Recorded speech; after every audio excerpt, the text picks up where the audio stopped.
Hey, everybody. Thank you for tuning in to the 15th episode of the Mindful Steward podcast. Today, I just finished recording an episode with Michelle Pound.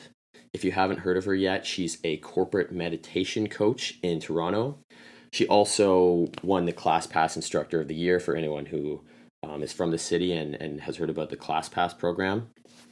She used to teach at Legree, and now she teaches yoga. She does reiki, and she still does meditation, guided meditations on the side, but as well, she's starting a business where she goes into organizations and helps them implement mindfulness practices and strategies and teaches them about the benefits that can have in their workplace. So most of this episode is about that sort of thing. She kind of talks about the benefits, some of the research, and we dive into how meditation and mindfulness has affected us, and just some of the other things that are related to that industry. And the conversation goes down an interesting path. I think you'll enjoy it if you're into that kind of thing in the first place.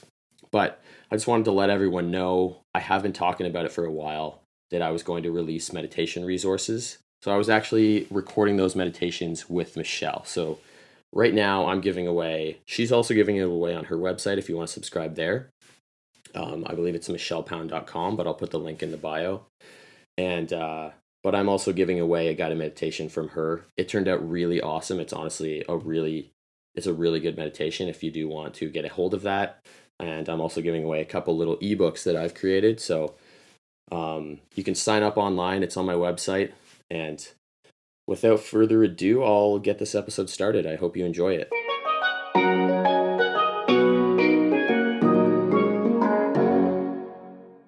So recently, you have started focusing on a new business of yours, doing corporate mindfulness type of stuff.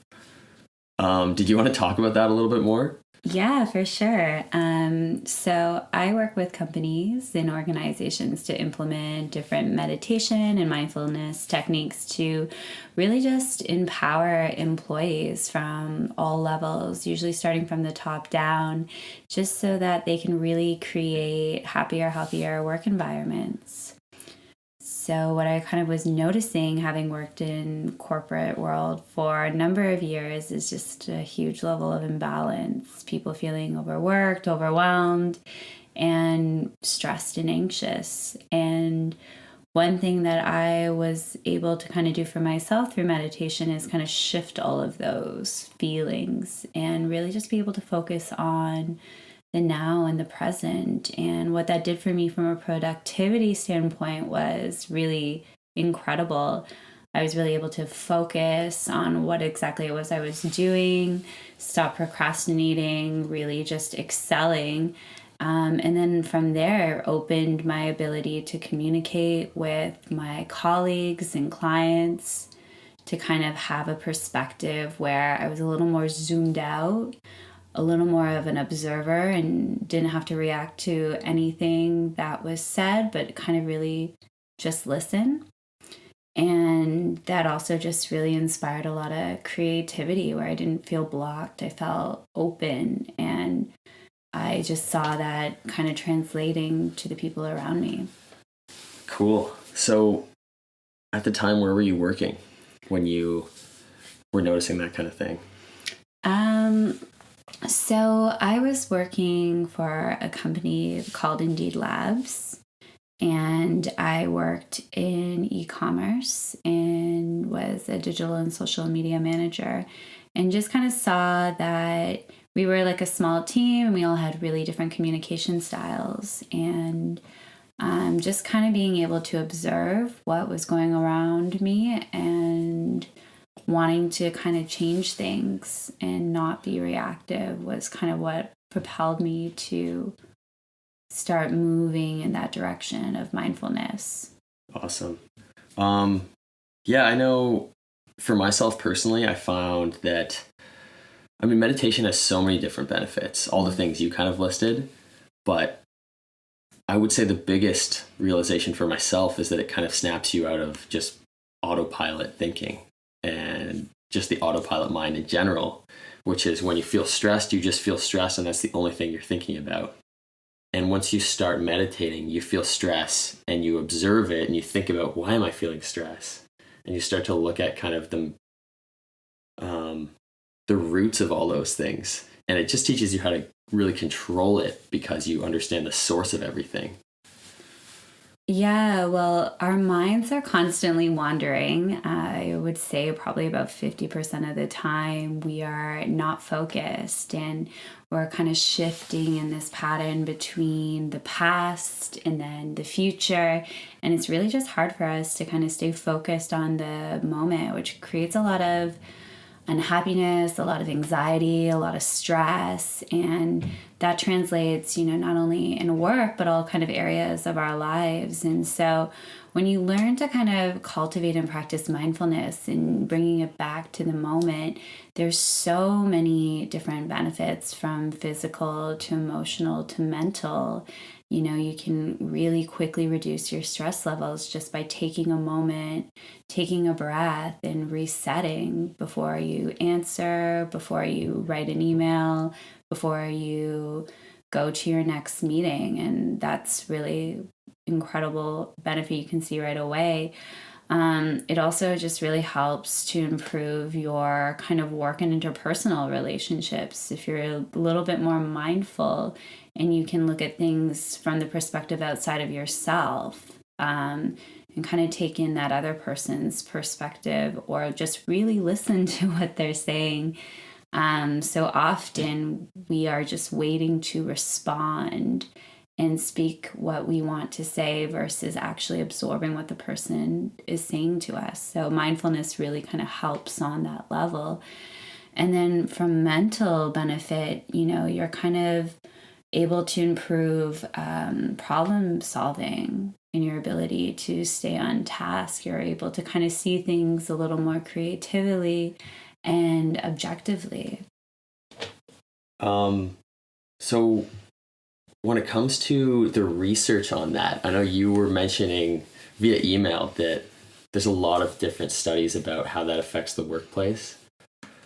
This is all new to me. So yeah, there's been a lot of research recently just kind of looking at, what mindfulness does for the brain in general and how that kind of helps with your neural pathways. It gives you kind of more sense of calm. It reduces stress levels. There's a lot of scientific studies that show the importance of having a mental break.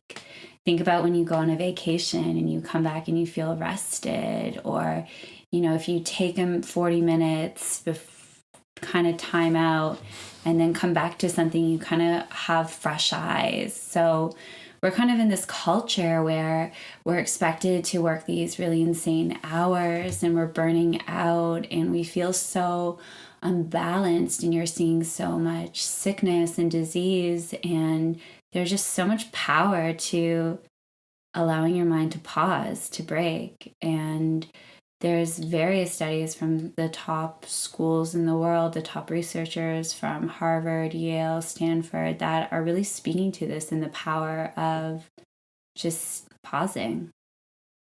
Cool. I know at my office, we have a meditation room literally in my corner of the floor. And I mean, I work at a company that's fairly progressive with that kind of thing. Definitely really progressive as far as the world of business goes. I think advertising in Toronto, at least in general, has that quality, but nobody ever goes in that room. Never. So I think it's a really cool thing. What you're doing is kind of trying to promote awareness of how that can actually help people and get through the day. And I feel like I could even use it sometimes. Like, I have a different approach. I was telling you, like, when I need a break, I'll go and just like journal for like 1 or 2 pages. And it just, for some reason, for me, that calms my mind so much. I don't even know if it's because I've programmed it to make me feel that way or what, but I think there's such a big benefit of like taking those little breaks at work, but actually making really good use of them, like by meditating in a powerful way. So what is kind of the conversation around the mindfulness room or the meditation room with your company? There's really no conversation. We've been told that it's there, You can go in it whenever you want. And that's it. So I think that's kind of probably why maybe there's lack of use of that room. Is it's one thing to have a meditation room, and it's another thing to be a mindful business or a mindful company. And it's really looking at, why do you have these things? Why are you implementing mindfulness? And if your employees don't understand, and if that's not a core value or principle that you preach, it's going to be a disconnect. And in this case, an empty meditation room. And so that's kind of what I also saw. There was a bit of an issue of looking at the fact that there is an issue and that people have stress and there's issues with mental health and stress leave, but just saying, hey, here's a meditation room and not, doing something proactive for your employees isn't really cultivating a mindful business. Mm-hmm. And so when I work with different companies and organizations, that's kind of the number one thing that I do. Is it's not just me going in and leading a guided meditation, because while that is great for those 15 to 20 minutes, it's more about what are your employees going to do when I leave? And so what are the tools and tactics that we can create together to implement into your organization as a whole, that this is top of mind always, not just for that one session. Mm-hmm. So it's more about teaching the actual habits and how to maintain that mindful lifestyle, and meditate regularly. Yeah, I mean, a daily practice is so essential. And, when you think of a business and when they talk about their core values and their visions and investing in their people, well, what does that actually look like? And so creating a culture of mindfulness that is completely infused throughout your company, people will be able to feel that. They'll be able to be attracted to that. And it will kind of surface all throughout your business, not just a room. Mm-hmm. Cool. Yeah, I mean, I totally agree. I think I really started taking meditation more seriously when a lot of the YouTubers, I think there's a lot of YouTube people who are some of the more influential sources of information in my life. And it's just people who are really interested in their own development. And they're always experimenting with different things and making little videos about how it works and the things that they really like and just teaching all the different angles of it.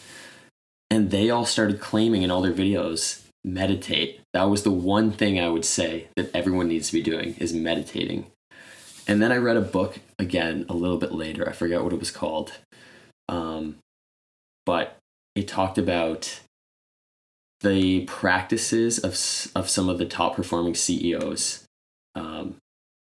in the world of business, and just looked at the similarities of all of them.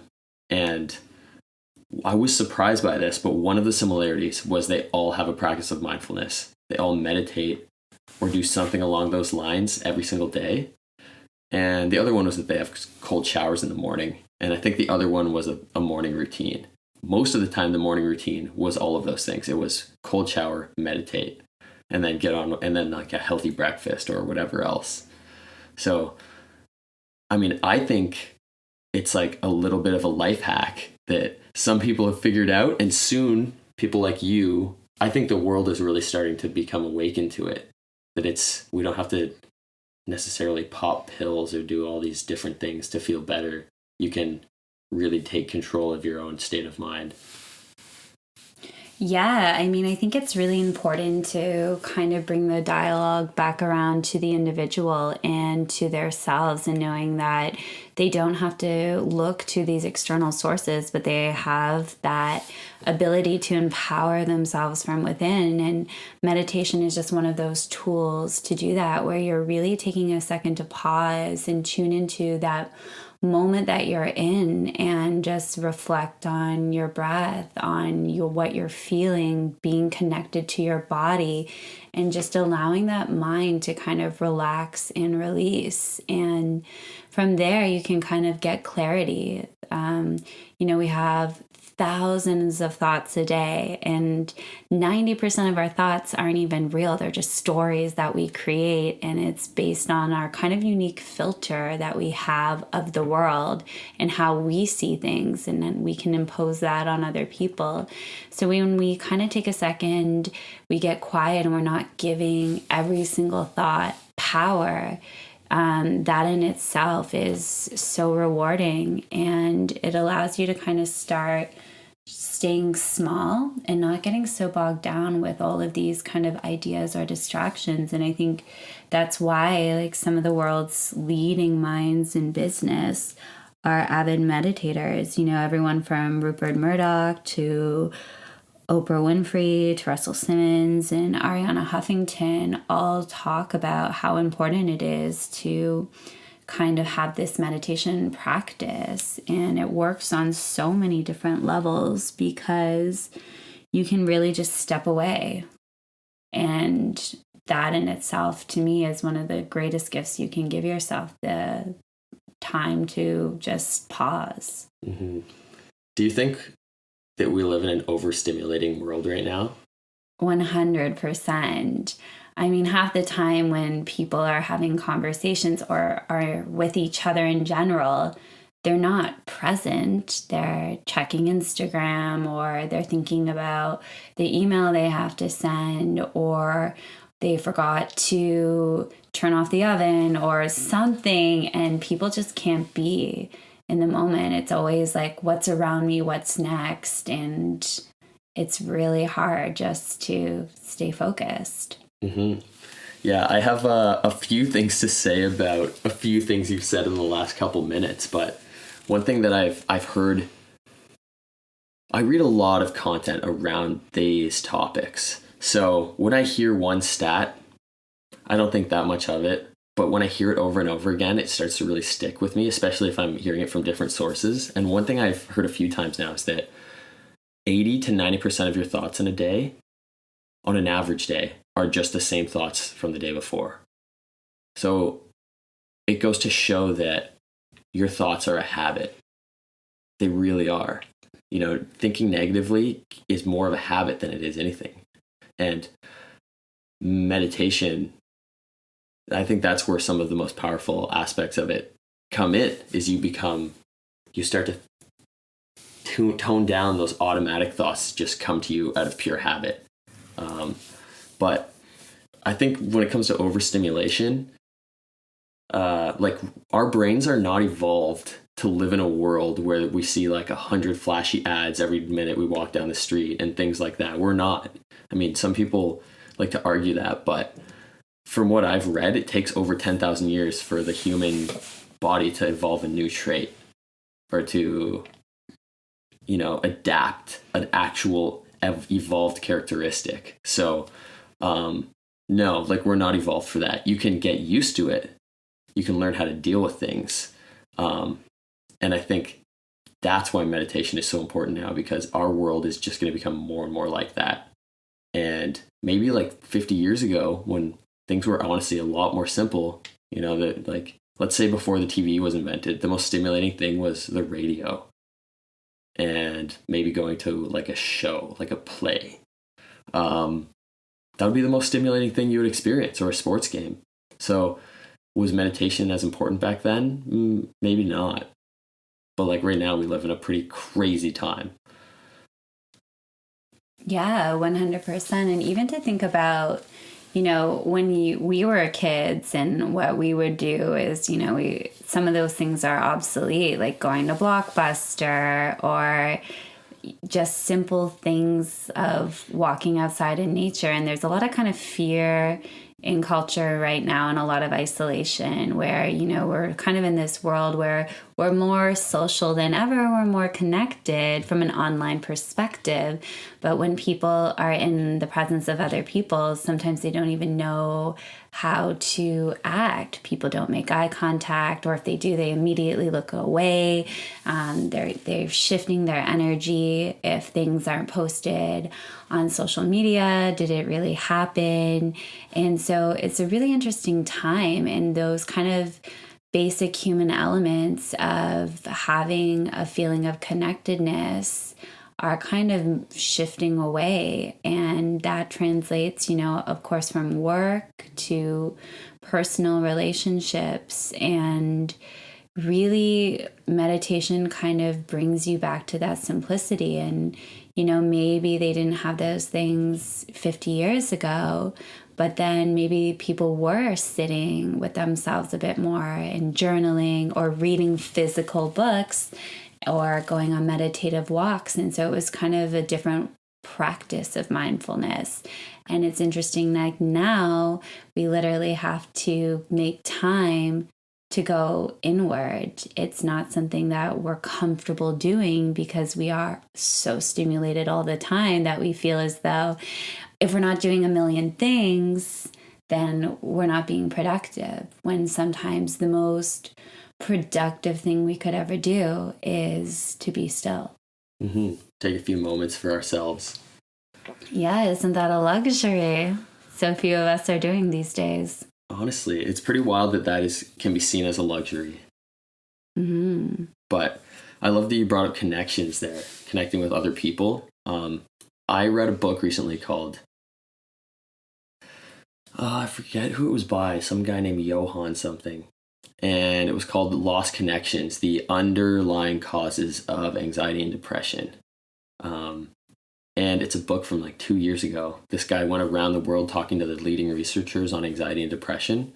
And there's a lot of different factors, but in a nutshell, the biggest contributors to those disorders and those kinds of feelings are lack of connection with other people around you. And that means true connection, like laughing around a bonfire with your friends and you're like literally sharing moments that you're going to remember, as opposed to like, I don't know, just something where you're not fully present,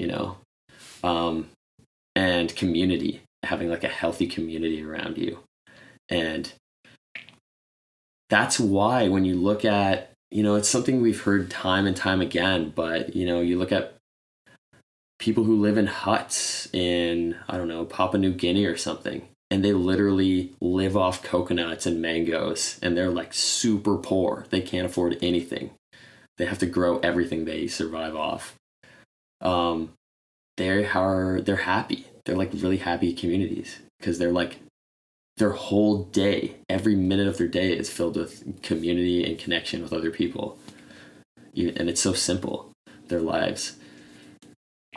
I think that community is fundamental to human life. When you think about human history and how we're so tribal by nature, from being hunters and gatherers to living in communities and people contributing in different way, it's so important, and it's how we've always thrived and connected. And so with kind of evolution and just the way the world is now, there's a lot of isolation, and that 100% creates kind of anxiety and separation and stress in people. And we see all these kind of new mood disorders or these different things coming out. And it just is so interesting because if we really kind of take things back and simplify, what does happiness mean? It means connection and just feeling love, feeling value.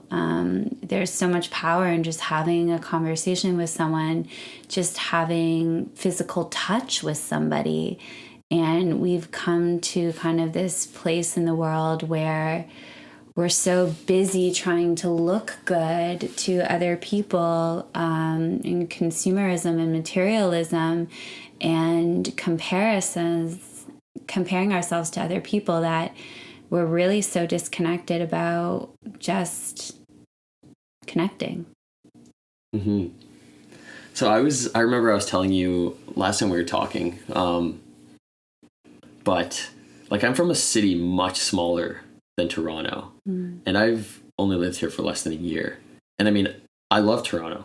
Like I'm having a lot of fun here. I'm enjoying it for everything it can provide. I'm feeding off the energy of this city in a lot of different ways. But one thing that I point out, just because I notice it so much, is like where I'm from, it's still it's like the 10th biggest city in Canada. It's London, Ontario. And when you walk past people, everyone kind of like, you look at people, even if you don't talk to them, everyone looks at each other. There's a lot of hellos exchanged. Things like that are very normal. And I get it. It's a huge city. There's too many people, but I make a point of saying hi to people a lot here, just half of it is to gauge their reaction. Because I live on a pretty quiet street here, and people will be out there walking their dog, and it'll be just me and them on the whole street, and I'll say hi to them and they'll be thrown off. It's like, I mean, it's just a big city, you know, there's a lot of stimulation and there's a lot of people, and I find you can get lost in the lack of connection with other people. Like, we're all just people here doing our own thing, trying to live our lives, you know? Yeah, it's so interesting. One thing that I will notice is if I make eye contact with somebody, especially if it's on a streetcar or a street, as soon as you make eye contact with somebody, they look away. And actually, right before I came here, I was getting coffee, and I saw the cashier was kind of tuned out and gazing out while I walked up. And so I just said, "Oh, what are you looking at?" And then we just started to have a conversation, and the other cashier came in, and we kind of talked about how people don't make eye contact with each other, and people don't say hey, how are you? Right away, it's just about what do we want? What do we want to get from this situation? And again, I think it's looking at ourselves as individuals and the individual needs versus looking at ourselves as a collective, as a community. If someone isn't someone that we know in our immediate group of friends or family, we create a distinction of us versus them. And when we kind of are able to break down that barriers, kind of magical things can happen where we have conversations or we learn things from somebody that we never know. And in the end, we really can just see that we're all the same. We all kind of have the same struggles, the same kind of hopes and dreams. And so it's a matter of making that point to say hello and to keep doing it, even if it feels uncomfortable for the other person, because that really should be the norm, not walking around in isolation. Mm-hmm. Yeah, absolutely. So when I first moved here, that was one of the things that I kind of had to adjust to. Mostly when I'm taking transit to work. And that would be the same anywhere, to be honest. Like, people are just doing their own thing, you know, on their commute. It's almost like a time to relax before you get to work and have to talk to people and do stuff all day. So I get it.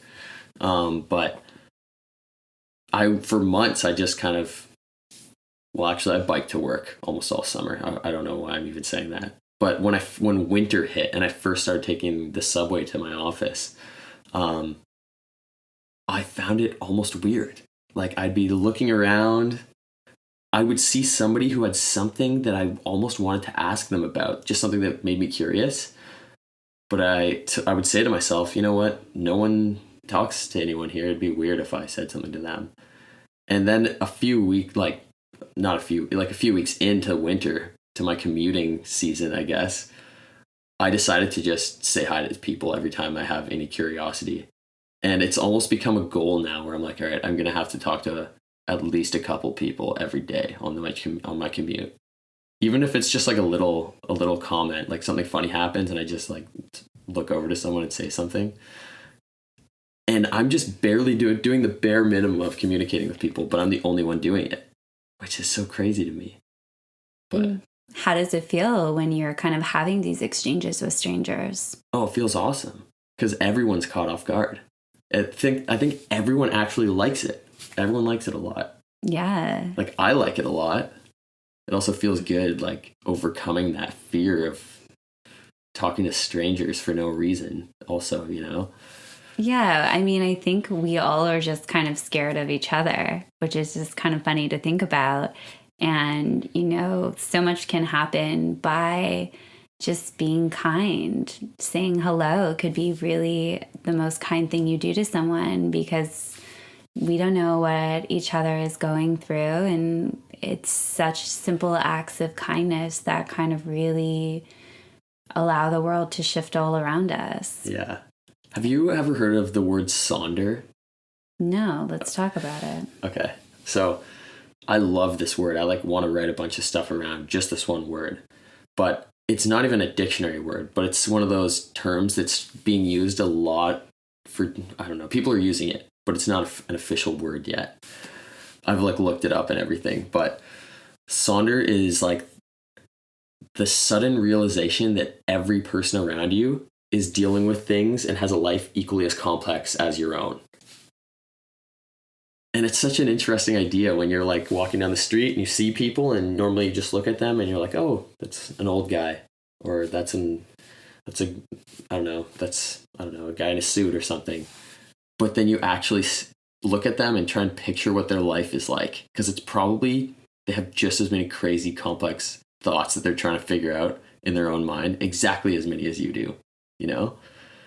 Yeah, 100%. Very cool kind of word. I've definitely, felt what that word encompasses, and kind of having curiosity about other people, I think is so important, to kind of take your world outside of yourself for a moment. And, we always heard the term of see yourself in someone else's shoes. But if you actually do that, it really just opens you up on so many more levels. You can be more compassionate, more empathetic, and also less lonely, knowing that, as a collective, we experience so much pain, but also so much joy as well. And so sharing that with other people is really kind of what makes life worth living. Mm-hmm.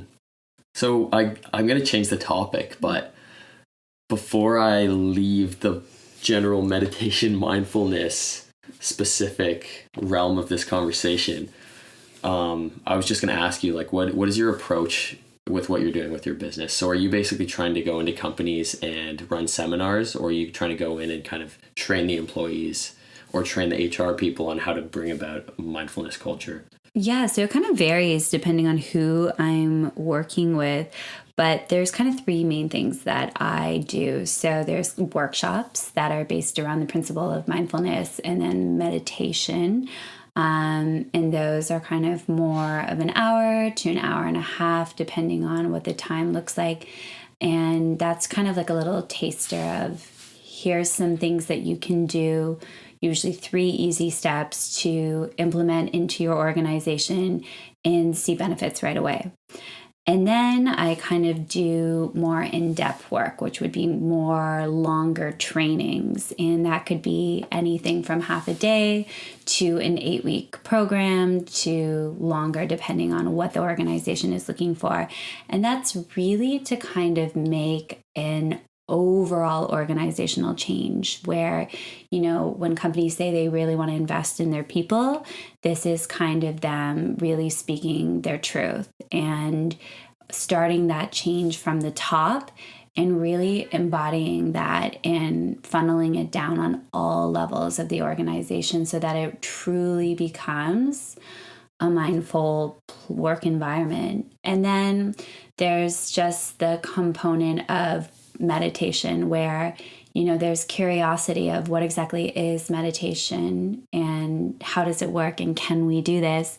And so then just working and doing a guided meditation and opening up the door of curiosity and possibility for people in the workplace. Cool. And I mean, we recorded a little meditation a couple weeks ago that I'm giving away on my website. Is that the one you're giving away on your website? That is the one I'm giving away on my website too. Okay, awesome. And it turned out super awesome. I knew that you did this professionally anyways, but I was really impressed with how well it turned out. So if anyone is an HR manager or is looking for this kind of thing in their office, I would definitely recommend Michelle. Thank you. Okay, so I'm going to start my question off with a little quote because I feel like this is just such a good way to word it. But this is a quote from a book that I've been listening to. I have the audiobook. I was telling you about it, but it's called Reality Transurfing by Vadim Zeland.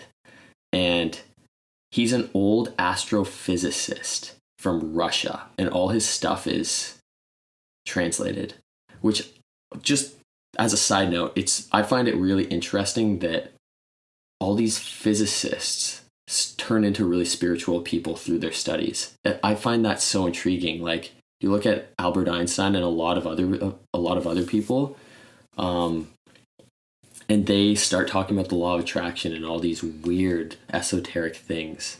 There was one guy, I can't even remember his name, but he was like the leading physicist in all of England for years. He ran like all their programs for research. And his statement at his retirement was, after all these years in this industry, I've come to the firm realization that there is a God. There are these really weird rules to our universe that I just can't understand. And anyways, that's just an intro to this little quote. But the quote is, do not be fooled by the thought that things could not have turned out any differently. That is a form of self-justification that allows us to continue operating in the same form, never working to change our thoughts or our actions. It's another notion of looking outside ourselves for validation instead of forcing to look within and observe. I think that's the one I wanted to read. So this is one thing that I find really interesting, because I find you to be a really spiritual person, and I've met a lot of really spiritual people in the last few years, but there's almost two types of spiritual people who I talk to a lot. And there are a lot of people who they look at the world as if they think the right things, then the universe is just going to happen to them. You know, they don't believe that they have any control over it. It's this really kind of passive way of backing off and being like, I'll just let things happen how they're supposed to. And then there's other people who they believe in all of the spiritual beliefs, but they're out there like getting shit done and like doing a lot of really cool stuff. And when something isn't really turning out maybe how they want it to turn out, it doesn't mean that they back off, but they typically do something about it. So I wanted to ask you, because you're a really spiritual person, but you're doing a lot of different stuff and you're making a lot of cool things happen for you. So like, you're a go-getter from what I see. You wake up at like 5 a.m. or whatever, or at least you were going to teaching super early classes and then working all day on your new business and whatnot. So what is your take on that polarity of perspectives? Yeah, I mean, for me, I think when it comes down to spirituality, there's no right or wrong. But what I would say, what kind of might differentiate, is really comes down to self-worth. And so sometimes when we say we're one thing, we might feel we're actually not worthy of that thing. And that creates a really strong disconnect. And then that kind of comes through with why something isn't manifesting for you or turning out the way that you would like it to. And so, you know, being a mindfulness and meditation instructor and being around a lot of spiritually in tune people, one thing that I would say is there's kind of some weird energy around money or abundance. And there's kind of belief that you know, money is the root of all evil, or you can't be spiritual and be really successful. But that's definitely not true. I think money is an energy, and it's reflective of how you feel about yourself and what you're worthy of. And if you are going and bringing a complete change to people's lives through your presence, your energy, what you're teaching, what you're giving in the world, then you should be rewarded for that. And also, when it comes to kind of being in action, your life should be about what you want to create for yourself. And you are 100% responsible for creating the life that you want to live. You know, life kind of doesn't happen to you, it happens through you. And so, what is it that you actually really want to create? And if you want a big, beautiful life, then you're going to have to take control and create that for yourself. And it can look so different depending on where you are in your life. I think life is a constant spiral, and we're always kind of evolving. There's always periods of contraction.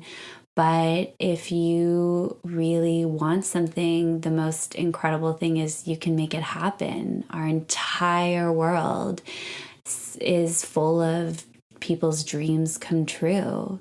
It's because they had the courage to go out and pursue them. Mm-hmm. I think that looking at that exact perspective in a really practical way too, just from my own experience, you also, when you start doing things to better yourself, you become more comfortable with the thought of the good things that those bring to you. Like, it's such a simple thought, but it's just like you have to have just enough discipline to get yourself started, because once you get yourself started, you'll get motivated based off that. And then suddenly you'll acquire all these new skills, and then you'll feel confident in those skills. And then it's just like, it does take a bit of discipline, but yeah, it's kind of like anything, right? I say like mindfulness is like a muscle, and you have to do it every single day. You don't have to do it for an hour a day, but at least like commit to a minute, and you build up resilience over time. And so, like you probably are not going to be in the NBA if you practice basketball for 1 hour a week. But if you commit to it every single day, amazing things will happen. And so being mindful is about, really developing that resilience, that skill set that allows you to grow and expand in so many ways. And what is guaranteed is kind of now. Tomorrow isn't a guarantee, and we always kind of take that for granted. So if you could do something for a few minutes every day to change your life, would you? And if you're not, why? So when it comes to all the cool things that you're doing right now, where can people find you or connect with you? Yeah, so you can find me on Instagram at Michelle Pound, or you can connect with me at my website, which is michellepound.com, and find me there. Connect with me, shoot me an email or a DM. I always love talking to new people and helping them on this journey of mindfulness. Awesome. Cool. Well, thanks for taking the time to do this episode. Yeah, thank you for having me.